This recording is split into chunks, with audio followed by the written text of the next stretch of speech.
আসসালামু আলাইকুম, সবাই কেমন আছেন? আশা করি ভালো আছেন। আমি আলহামদুলিল্লাহ ভালো আছি। তো আজকে আমার ছেলের জন্মদিন পালন করার জন্য ছোট্ট একটা কেক আনছি। কোনো মেহমান দাওয়াত দিইনি, আমরা এই ঘরের মানুষই,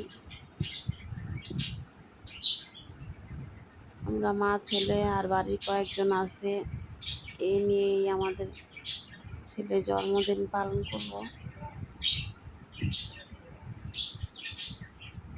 তো বেশি মেহমান আসেই নাই। তো আর বিরিয়ানি রান্না করছি। মেহমান দূর থেকে আসার কথা ছিল, আসে নাই। বিরিয়ানি রান্না করছি গরুর মাংস দিয়া। এই আজকের মতন এগুলোই রান্না করছি, আর কিছু না।